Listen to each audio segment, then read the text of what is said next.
إن الحمد لله نحمده ونستعينه ونستهديه ونستغفره ونؤمن به ونتوكل عليه ونعوذ بالله من شرور أنفسنا ومن سيئات أعمالنا من يهده الله فلا مضل له ومن يضلل فلا هادي له وأشهد أن لا إله إلا الله وحده لا شريك له وأشهد أن محمدا عبده ورسوله صلى الله تعالى عليه وعلى آله وأصحابه أجمعين أما بعد أعوذ بالله من الشيطان الرجيم بسم الله الرحمن الرحيم وكأي من نبي قاتل معه ربيون كثير فما وهنوا لما أصابهم في سبيل الله وما ضعفوا وما استكانوا والله يحب الصابرين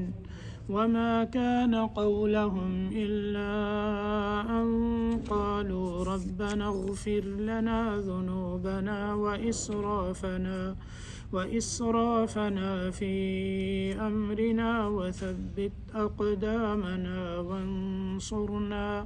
وانصرنا على القوم الكافرين فآتاهم الله ثواب الدنيا وحسن ثواب الآخرة والله يحب المحسنين۔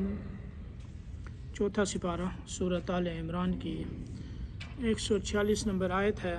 غزوہ احد اور اس میں فتح کے بعد عارضی شکست، اس کے اسباب، اس کی وجوہات، اور پھر آپ صلی اللہ علیہ وسلم کی شہادت کی خبر اور اس سے مسلمانوں کے اوپر جو حالات پیش آئے ان کا بیان آپ نے پچھلے دروس میں سماعت فرمایا، اور پھر اللہ رب العزت کی طرف سے صحابہ کرام کو جو ہدایات ملی کہ آئندہ کے لیے تمہاری حالت کس طرح سے ہونی چاہیے ان کا بیان فرمایا۔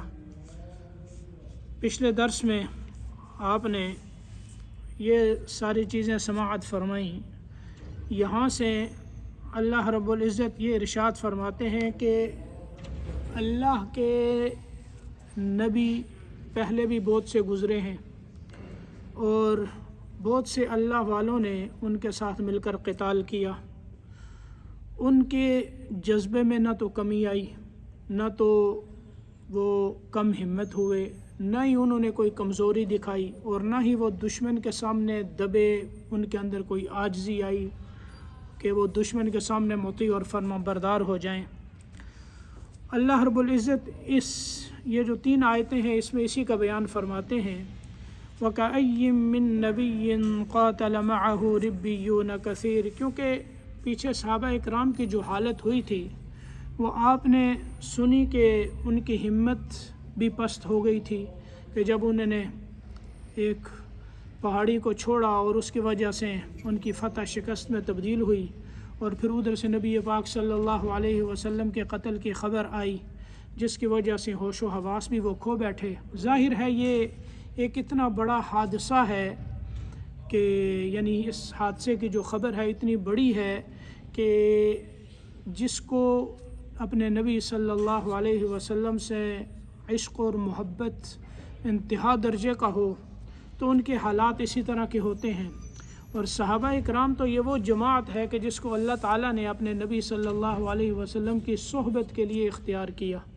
ظاہر ہے جو لوگ اللہ رب العزت نے اپنے حبیب صلی اللہ علیہ وسلم کی صحبت کے لیے اختیار کیے وہ کوئی معمولی لوگ نہ تھے، وہ بہت اونچے درجے کے تھے، حتیٰ کہ الانبیاء کے بعد سب سے اونچا مقام جو ہے حضرت ابوبکر صدیق کا ہے، پھر حضرت عمر کا ہے، حضرت عثمان کا ہے، حضرت علی کا ہے، عشرہ مبشرہ کا ہے، پھر دیگر صحابہ کا ہے۔ اور صحابہ اکرام رضوان اللہ تعالی علیہم اجمعین یہ معصوم نہیں ہے کہ ان سے غلطی نہ ہو، صحابہ سے غلطی ہو جاتی ہے، ان سے گناہ بھی ہو جاتے ہیں، لیکن اللہ رب العزت نے انہیں ایسا بنایا ہے کہ دنیا ہی کے اندر اللہ تعالیٰ جو ہے وہ ان کے لیے معافی کا اعلان فرما چکے ہیں کہ اللہ نے ان کو معاف کر دیا، ان سے جو کوتاہی ہوئی، جو غلطی ہوئی، اللہ نے معاف کر دیا۔ پھر ان الحسنات یذہبن السیئات، کہ نیکیاں اتنی ہیں ان کی کہ وہ نیکیاں خود برائیوں کو ختم کر دیتی ہیں۔ پھر صحابہ کا جو ایمان ہے اور اخلاص ہے وہ تو اتنے اونچے اور اعلیٰ درجے کا ہے کہ آپ صلی اللہ علیہ وسلم نے فرمایا اگر تم میں سے کوئی شخص احد پہاڑ کے برابر سونا خرچ کر دے، وہ میرے صحابی کی ایک مٹھی جو وہ اللہ کے راستے میں خرچ کرتا ہے اس کے اجر کے برابر بھی تم نہیں پہنچ سکتے۔ یعنی وہ ایک مٹھی خرچ کرے، تم احد پہاڑ سونے کا خرچ کر دو، اجر کے اعتبار سے میرے صحابہ جو ہے وہ تم سے بڑھ کر ہے، تم اس ایک مٹھی تک نہیں پہنچ سکتے، کیونکہ ان کا ایمان اخلاص بہت اونچے درجے کا ہے۔ انہوں نے ہر چیز اپنے نبی صلی اللہ علیہ وسلم کے لیے قربان کر دی، اپنی جان، اپنے مال، اپنی اولاد، اپنا وطن، اپنا گھر بار۔ مہاجرین کون تھے؟ جنہوں نے مکہ کو چھوڑا، اور پھر مدینہ کے اندر انصار کون تھے؟ جنہوں نے مہاجرین کو اپنے گھروں کے اندر جگہ دی، اور اللہ کے نبی صلی اللہ علیہ وسلم نے بھائی چارے کو قائم کیا، اور ہر انصاری جو ہے وہ یہ چاہتا تھا کہ یہ جو مہاجر بھائی آیا ہے یہ میرے گھر میں جو ہے میرے ساتھ ٹھہرے اور میرا یہ بھائی بنے۔ اور اسی طرح ان کی خواہش تھی کہ نبی پاک صلی اللہ علیہ وسلم ہم میں سے کسی کے گھر ٹھہریں، ہر ایک کی یہ خواہش تھی، لیکن اللہ کی طرف سے جو حکم تھا، حضرت ابو ایوب انصاری رضی اللہ تعالی عنہ کا جو گھر تھا، جہاں ان کا گھر تھا وہاں اونٹنی نے جو ہے وہ قیام کیا، اور وہی آپ صلی اللہ علیہ وسلم کے ٹھہرنے کی جگہ مقرر ہوئی۔ تو صحابہ کی قربانیاں یہ بہت بڑی ہیں، اس لیے صحابہ کرام سے اگر کوئی ادنا سی لغزش یا غلطی بھی ہو گئی تو اللہ رب العزت اپنے نبی کے صحابہ کے لیے اس کو بھی برداشت نہیں کرتے، اور اللہ یہ نہیں دیکھنا چاہتے کہ میں نے جن لوگوں کو اپنے نبی کی صحبت کے لیے اختیار کیا ہے ان سے ادنا سی لغزش بھی ہو جائے۔ تو اللہ رب العزت پچھلی آیات میں اسی بات کو اللہ نے بیان فرمایا، وَلَا تَهِنُوا وَلَا تَحْزَنُوا، جو ہو گیا وہ ہو گیا، آئندہ کے لیے تم نے کم ہمت بھی نہیں ہونا، اور پھر جو ہو گیا اس پر غم نہ کرو، اب آگے بڑھو، اگلے جو حالات ہیں ان کے لیے تم تیار کہو۔ پھر شکست ہوئی، اس کے اسباب کیا تھے، اس کی وجوہات کیا تھیں، اس کی حکمتیں کیا تھیں، وہ ساری کی ساری بیان فرمائیں۔ اور پھر یہاں اللہ رب العزت فرماتے ہیں وَكَأَيٍّ مِّن نَّبِيٍّ قَاتَلَ مَعَهُ رِبِّيُّونَ كَثِيرٌ، بہت سے نبی ہوئے ہیں کہ جن کے ساتھ بہت سے اللہ والوں نے قتال کیا۔ فَمَا وَهَنُوا لِمَا أَصَابَهُمْ فِي سَبِيلِ اللَّهِ، یہاں اللہ پچھلی قوموں کے حالات بیان کرتے ہیں کہ جب انہوں نے اپنے انبیاء کے ساتھ جہاد کیا، فما وہنوا، وہ کم ہمت نہیں ہوئے، یعنی تم نے تو ہمت چھوڑ دی، لیکن وہ ایسے تھے کہ ان کے اندر ہمت کی کمی نہیں آئی۔ لما اصابہم فی سبیل اللہ، ان احوال کی وجہ سے کہ جو انہیں، یعنی ان تکلیفوں کی وجہ سے جو انہیں اللہ کے راستے میں پہنچیں۔ وما ضعفوا، اور نہ وہ کمزور پڑے، وما استکانوا، اور نہ وہ دشمن کے سامنے دبے، یعنی انہوں نے کوئی عاجزی اختیار نہیں کی، جس طرح کے بعض صحابہ نے یہاں ایسے بے بس ہو چکے تھے اور ایسے سخت حالات تھے۔ احد کی جو جنگ تھی اس میں بڑی سختی آئی ہے مسلمانوں پر، بڑی سخت تکلیف آئی ہے، اور پھر خندق کے اندر تو وہ اس سے بھی زیادہ جو غزوات ہوئے ہیں کہ 1 مہینے کی جو ہے وہ یعنی سخت سردی تھی، اور یعنی آج ابھی جو سردی پڑی ہے 1-2 دن میں آپ نے یہاں بھی برداشت کی، اور پھر وہ خندق وہاں ٹھنڈی ہوائیں چل رہی تھی اور خندق جو ہے وہ کھودی جا رہی تھی، بھوک کا عالم تھا، صحابہ نے پیٹ پر پتھر باندھے ہوئے تھے، نبی پاک صلی اللہ علیہ وسلم نے 2 پتھر اپنے پیٹ پر باندھے ہوئے تھے، اور جو ہے کدال لے کر خندق کو کھود رہے تھے۔ یہ قربانیاں ہیں جن کی وجہ سے دین ہم تک پہنچا ہے۔ اللہ یہ بتاتے ہیں کہ دیکھو احد کے اندر کس طرح صحابہ زخمی ہوئے، کس طرح صحابہ جو ہے وہ شہید ہوئے، اور کس طرح ان کے جسم کو کاٹا گیا۔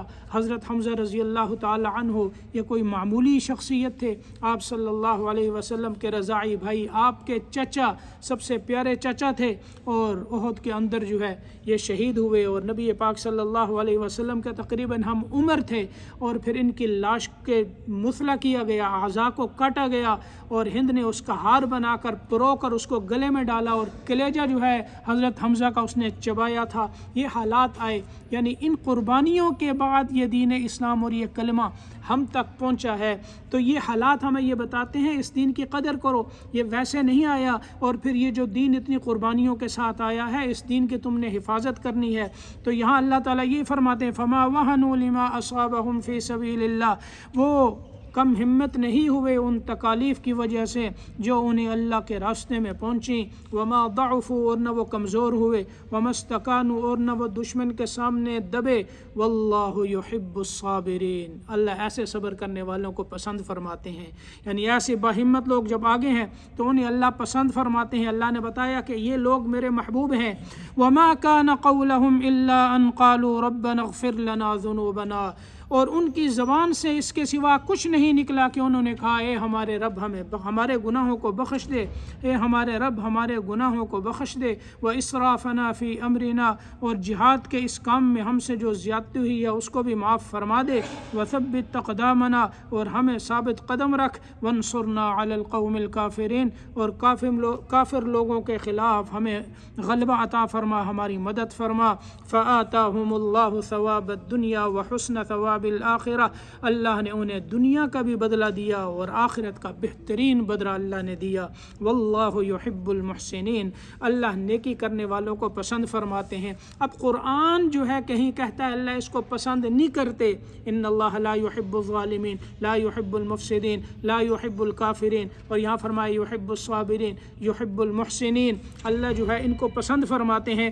تو انسان یہ دیکھے کہ اللہ تعالیٰ کو کون سی چیزیں محبوب ہیں جن کی وجہ سے میں اللہ کا محبوب بن جاؤں، ان کو انسان اختیار کرے، اور جو چیزیں اللہ کو ناراض کرنے والی ہیں انسان ان سے دور رہے۔ اب یہاں اللہ تعالیٰ ارشاد فرماتے ہیں وما کان قولہم الا ان قالوا ربنا اغفر لنا ذنوبنا، کہ وہ اپنی زبانوں سے یہ کہتے تھے۔ اللہ نے ان کی صفات کا بیان کیا کہ انہوں نے نبیوں کے ساتھ جہاد کیا، ان کی تعریف کی کہ ان کے اندر کوئی کمزوری نہیں آئی، ہمت میں کمی نہیں ہوئی، اور پھر دشمن کے سامنے بہادر رہے کہ اس کے سامنے وہ عاجز نہیں بنے کہ اپنے ہتھیار ڈال دیں۔ اب یہ خوبیاں ہیں، یہ کمی ہے، یہ خوبی ہے، اعلیٰ درجے کی صفات ہے۔ اور اس کے بعد اللہ فرماتے ہیں وہ یہ کہتے تھے کہ ربنا اغفر لنا ذنوبنا، ہمارے گناہوں کو بخش دے۔ اب پیچھے تو سارے نیک کام ہیں اور یہاں گناہوں کی بخشش کا ذکر ہے، تو یہ کوئی گناہ تو نہیں، یہ تو نیکی کے کام ہے۔ ایک سوال ذہن میں آ سکتا ہے۔ اور پھر وہ اسرافنا فی امرنا، جہاد کے کام میں ہم سے جو تجاوزات ہوئیں، یہ کمی پیشی ہوئی، یا اللہ وہ معاف فرما دے، جو کمی آئی وہ معاف فرما دے، زیادتی ہوئی معاف فرما دے۔ اب ظاہر ہے اعمال تو بڑے اچھے ہیں، لیکن یہاں کا ربنا اغفر لنا ذنوبنا اس میں بڑی ہدایت ہے، اس لیے کہ یہاں یہاں 4 جملے دیکھیں، غور کریں، 4 دعائیں جو ہیں ان کی ذکر کی ہیں اللہ نے۔ ایک کہتے تھے ربنا اغفر لنا ذنوبنا، اور پھر وہ اسرافنا فی امرنا، پھر تیسری وثبت اقدامنا، ہمارے قدموں کو ثابت رکھ، چوتھی وانصرنا علی القوم الکافرین۔ یعنی اتنا بڑا کام کرنے کے بعد بھی وہ یہ دعا اللہ تعالیٰ سے مانگتے تھے۔ اس میں یہ بتایا جا رہا ہے کہ اللہ رب العزت نے تمہیں جو بھی دین کا بڑے سے بڑا کام کرنے کی توفیق نصیب فرمائی ہے، اس پر فخر نہ کرو، اس کو اپنا کمال نہ سمجھو۔ انسان جو بھی نیک کام کرتا ہے، جتنا بڑے سے بڑا نیک کام ہو، اچھے سے اچھا نیک کام کرے، اس کو فخر نہیں کرنا چاہیے۔ میں جو ہے تہجد گزار ہوں، میری لمبی لمبی قرات ہے، میں دعا مانگتا ہوں میری دعائیں قبول ہو جاتی ہیں، میں بڑا صدقہ دینے والا ہوں، میں بڑا روزہ رکھنے والا ہوں، میں بڑا نماز پڑھنے والا ہوں، میں بہت زیادہ جہاد کرنے والا ہوں۔ کہ یہ فرمایا کہ اس پر ناز نہ کرو، کیونکہ جو بھی نیک عمل ہوتا ہے وہ اللہ رب العزت کی توفیق سے ہوتا ہے۔ ہم یہاں بیٹھے اللہ کی فضل اور توفیق سے بیٹھے ہیں، آپ قرآن سن رہے ہیں، بیٹھے ہیں، اللہ کے کلام کی باتیں ہیں وہ بیان ہو رہی ہیں، اور یہاں آپ موجود ہیں تو میں موجود ہوں۔ یہ کس کا فضل ہے؟ صرف اللہ کا فضل، اس کی توفیق ہے۔ اگر اللہ کا فضل نہ ہوتا، نہ میں یہاں بیٹھ سکتا، نہ آپ بیٹھ سکتے، نہ ہم سن سکتے۔ حتیٰ کہ آپ صلی اللہ علیہ وسلم نے ارشاد فرمایا کہ روایت میں فواللہ لولا اللہ مہتدینا فلا تصدقنا ولا صلینا اور ایک روایت میں سمنا کا ذکر ہے کہ اگر اللہ کی طرف سے ہمیں یہ ہدایت نہ ملتی، اللہ ہمیں سیدھی راہ نہ دکھاتا، ہدایت نہ دیتا، تو نہ تو ہم زکوٰۃ ادا کر سکتے اور نہ نماز پڑھ سکتے۔ یہ سارا کا سارا اللہ کا فضل اور توفیق ہے۔ تو یہاں یہ بتایا کہ جو تمہیں اعمال صالحات کی توفیق ہے، نماز پڑھنے کی توفیق ہے، فجر میں جماعت کے ساتھ نماز پڑھنے کی توفیق ہے، نوافل پڑھنے کی توفیق ہے، ذکر و اذکار کی توفیق ہے، صلہ رحمی کی، اچھے اخلاق کی، یہ جتنے نیک عمل ہیں ان کی جو توفیق تمہیں مل رہی ہے، یہ اللہ کا فضل اور توفیق ہے۔ اس کے اوپر اللہ کا شکر ادا کر کر پھر اللہ سے یہ دعا مانگو، یا اللہ جس نیکی کہ اس کام میں آپ نے ہمیں رکھا ہے اس پر ہمیں استقامت نصیب فرمائیے، وثبت اقدامنا، یعنی کہ انسان اس کو چھوڑ دے۔ اب کیا معلوم کہ ابھی توفیق ہے اور آئندہ کوئی ایسا گناہ ہو گیا جس کی وجہ سے اللہ نیک اعمال کی توفیق سلب فرما لے۔ اس لیے انسان کو یہ دعا کرنی چاہیے کہ یا اللہ جو آپ نے توفیق دی ہے اس پر ہمیں استقامت نصیب فرمائے، آئندہ کے لیے بھی ہمیں اس پر ثابت قدم رکھے اور اس میں ترقی نصیب فرمائے، اور اس میں انسان اللہ کا شکر ادا کرے۔ پھر جو بھی انسان نیک عمل کرتا ہے، اب آپ دیکھیں نماز پڑھتے ہیں، فرض نماز کے بعد سلام پھرتا ہے تو 3 دفعہ کیا کہا جاتا ہے؟ استغفر اللہ، استغفر اللہ، استغفر اللہ، میں اللہ سے بخشش مانگتا ہوں۔ اب نماز کوئی گناہ کا کام ہے یا نیکی کا کام ہے؟ اس کے بعد بخشش تو نہیں ہونی چاہیے؟ بھئی اچھا کام اللہ کا شکر، لیکن فرمایا نہیں استغفر اللہ، یہ سنت ہے، یہ کلمات کہنے ہیں اس کے بعد۔ کیوں؟ اس لیے کہ جو ہم نے نماز پڑھی ہے، جس ذات کے سامنے ہم کھڑے ہیں، کیا یہ ہماری نماز اس اللہ کی شایان شان ہے؟ ہم جو نیک کام کرتے ہیں، اعمال صالحات جو بھی انسان کرتا ہے، کیا یہ اللہ رب العزت کی شایان شان ہیں کہ ہم یہ کہہ سکیں کہ یا اللہ ہم نے یہ کام کیا ہے؟ اس لیے فرمایا ربنا اغفر لنا ذنوبنا، استغفار کرو، کیونکہ جو کام بھی انسان کرتا ہے وہ اللہ کی شایان شان نہیں، اس کے اندر یقیناً کمی اور کوتاہی ہے۔ اس لیے نماز میں آپ دیکھیں کھڑے ہوتے ہیں، انسان کے خیالات ادھر ادھر چلے جاتے ہیں، ایسی چیزیں جو خارج نماز میں یاد نہیں آتی وہ نماز میں یاد آ جاتی ہیں، شیطان آتا ہے دل میں وسوسے ڈالتا ہے، انسان کا خیال ادھر ہو جاتا ہے۔ اس لیے فرمایا کہ جب نماز ختم کرو کیا کہو؟ استغفر اللہ، استغفر اللہ، استغفر اللہ، اللہ سے بخشش طلب کرو کہ اس میں جو کوتاہی ہوئی ہے، کمی ہوئی ہے، یقیناً ہوئی ہے، اے اللہ تو معاف فرما دے۔ اللہ اس کو معاف فرما دیتے ہیں۔ تو اس لیے فرمایا کہ جو بھی نیک عمل ہو اس پر اللہ کا شکر انسان ادا کرے، اللہ کا فضل اور توفیق سمجھے، اور پھر آئندہ کے لیے اللہ سے توفیق مانگتا رہے کہ اللہ مجھے توفیق نصیب فرمائے۔ تو اللہ نے فرمایا اللہ نے دنیا کا بدلہ انہیں دیا، یعنی اللہ نے فتح بھی دی اور کامیابی بھی دی، اور آخرت کا تو بہت اچھا بدلہ ہے، وہ تو جنت کی صورت اور اس کی نعمتیں اللہ عطا فرمائیں گے۔ واللہ یحب المحسنین، اللہ نیکوکاروں کو پسند کرتے ہیں۔ اس لیے اللہ کے محبوب بننا چاہتے ہو تو نیک عمل کرو۔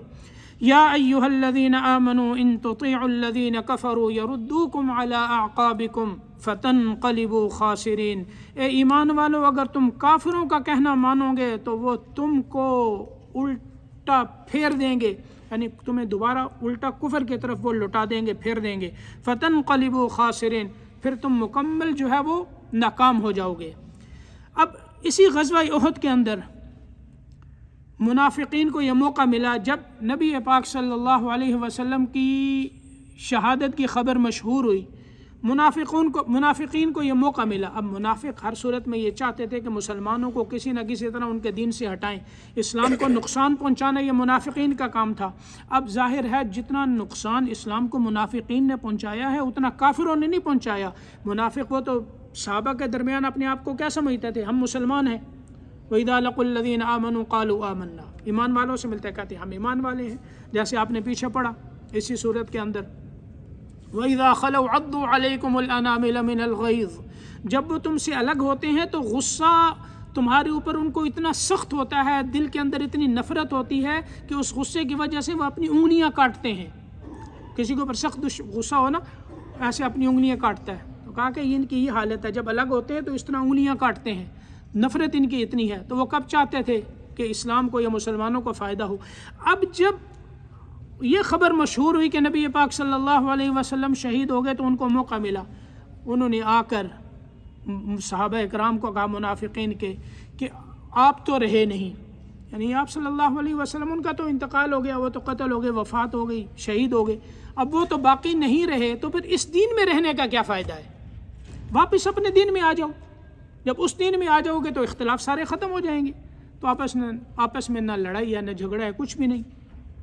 تو اللہ تعالیٰ نے یہ آیت اتاری، یا ایھا الذین آمنوا ان تطیعوا الذین کفروا یردوکم علی اعقابکم فتنقلبوا خاسرین۔ اے ایمان والو، اگر تم کافروں کو اطاعت کرو گے، ان کی بات مانو گے، ان کا کہنا مانو گے، تو یہ تمہیں واپس کفر کی طرف پھیر دیں گے، پھر تم ناکام ہو جاؤ گے۔ اس لیے انہیں اپنا دوست نہ سمجھو، یہ دوست نہیں ہے، بظاہر جو دوستی کا اظہار کر رہے ہیں یہ دوست نہیں، یہ دشمن ہیں۔ بل اللہ مولاکم، دوست تمہارا کون ہے؟ بلکہ اللہ تمہارا دوست ہے۔ وہو خیر الناصرین، وہ بہترین مدد کرنے والا ہے۔ یہاں یہ ہدایت ملی کہ ایسے لوگوں سے اپنی دوستی مت بناؤ جو تمہیں دین سے دور کر دیں، ایسے لوگوں کو دوست نہ بناؤ جو تمہیں نماز سے الگ کر دیں، قرآن سے الگ کر دیں، دینی مجلسوں سے الگ کر دیں، دینی محفلوں سے الگ کر دیں، دین سے الگ کر دیں۔ ایمان والوں کو دوست بناؤ تاکہ وہ تمہارے اندر اگر کوئی کمی دیکھیں تو وہ اس کو دور کر کر تمہیں واپس ایمان پر لے آئیں، تمہارے ایمان کے اندر مضبوطی آئے۔ اس لیے جو ہے وہ کافروں کے ساتھ دوستی سے منع کیا، یہود و نصارہ کے ساتھ دوستی سے منع کیا، اور اسی طرح عام جو برے لوگ ہیں ان کے ساتھ بھی دوستی سے منع کیا۔ اور حدیث پاک میں آپ صلی اللہ علیہ وسلم نے کیا فرمایا؟ المرء علی دین خلیلہ فلینظر احدکم من یخالل۔ آدمی جو ہے وہ اپنے دوست کے دین پر ہوتا ہے، اس لیے تمہیں دیکھنا چاہیے کہ تم دوست کس کو بنا رہے ہو، کہ ایسا تو نہیں ہے کہ وہ تمہیں دین سے دور کر دے۔ تو دوست ان کو بناؤ جو تمہارے ساتھ مخلص ہوں، جو تمہارے ایمان کو بھی بچائیں۔ اگر تمہارے ایمان کو وہ ضائع کرنا چاہتے ہیں تو ایسے لوگوں سے دوستی چھوڑ دو۔ سنلقی فی قلوب الذین کفروا الرعب بما اشرکوا باللہ ما لم ینزل بہ سلطانا۔ اب آگے جو ہے اللہ تعالیٰ جو ہے فرمایا نا کہ اللہ تمہارے مددگار ہیں، اس مدد اور نصرت کے کچھ واقعات کا ذکر آگے اللہ بیان فرماتے ہیں۔ اب مسلمانوں کو جب یہ عارضی شکست ہوئی، مسلمان زخموں سے چور تھے، اور کفار جو ہے اسی حالت میں ان کو چھوڑ کر آگے چلے گئے۔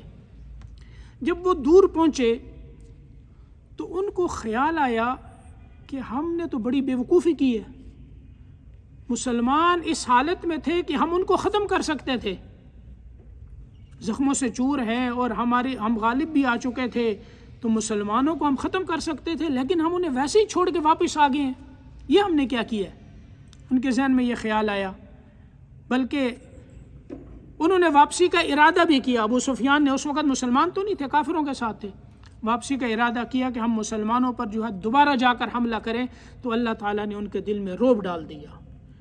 حتیٰ کہ ایک شخص آ رہا تھا وہاں سے راستے سے، یا کچھ لوگ آ رہے تھے، یا ایک شخص تھا نعیم بن مسعود اس کا نام تھا، وہ آ رہا تھا، اس کو کچھ پیسے دیے اور یہ کہا کہ تم جا کر وہاں مسلمانوں کو مدینے میں یہ کہہ دینا کہ ہم دوبارہ اور جمعیت لے کر اور لشکر لے کر تم پر حملہ کرنے والے ہیں، تاکہ ان کے دلوں میں رعب پیدا ہو۔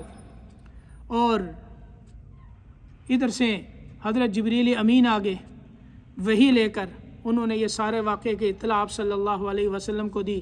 آپ صلی اللہ علیہ وسلم نے اعلان فرمایا، اور پھر وہی صحابہ جو زخمی حالت میں تھے وہاں سے ان کو لے کر ایک جگہ کا نام ہے حمراء الاسد، اس کا تذکرہ تفصیل سے آگے آ رہا ہے، وہاں آپ صلی اللہ علیہ وسلم وہاں تک پہنچے صحابہ کو لے کر، لیکن ابو سفیان اور کافروں کے دلوں میں رعب پڑ چکا تھا، وہ واپس ہو گئے۔ حتیٰ کہ ایک شخص معبد خزاعی اس کا نام تھا، وہ مسلمان نہیں تھا لیکن مسلمانوں کا خیر خواہ تھا، اور قبیلہ خزاعہ جو ہے ان کا وہ حلیف تھا نبی پاک صلی اللہ علیہ وسلم کا۔ تو جب اس نے مسلمانوں کو مقام حمراء الاسد پر دیکھا تو وہ وہاں سے آگے مکہ کی طرف جا رہا تھا، تو راستے میں اس نے ابو سفیان کو دیکھا، اور ابو سفیان واپس جو ہے مدینے کی طرف آنے کا ارادہ کر رہا تھا کہ ہم مسلمانوں پر حملہ کریں، تو معبد خزاعی نے کہا تم کس غلط فہمی میں ہو، تم سمجھتے ہو کہ مسلمان کمزور ہو چکے ہیں، وہ بڑی جمعیت اور زیادہ اسلحے کے ساتھ وہ تمہارے مقابلے کے لیے حمراء الاسد تک پہنچ چکے ہیں، میں وہاں ان کو چھوڑ کے آیا ہوں۔ اور اس بات کی وجہ سے ابو سفیان اور کافروں کے دلوں پر رعب پڑا اور وہ وہاں سے واپس مکے کی طرف آگے۔ تو اللہ تعالیٰ یہی فرماتے ہیں کہ نصرت کا واقعہ کس طرح سے ہوا، سنلقی فی قلوب الذین کفروا الرعب، ہم جو ہے وہ رعب ڈالے دیتے ہیں، ہم ابھی رعب ڈالے دیتے ہیں کافروں کے دلوں میں،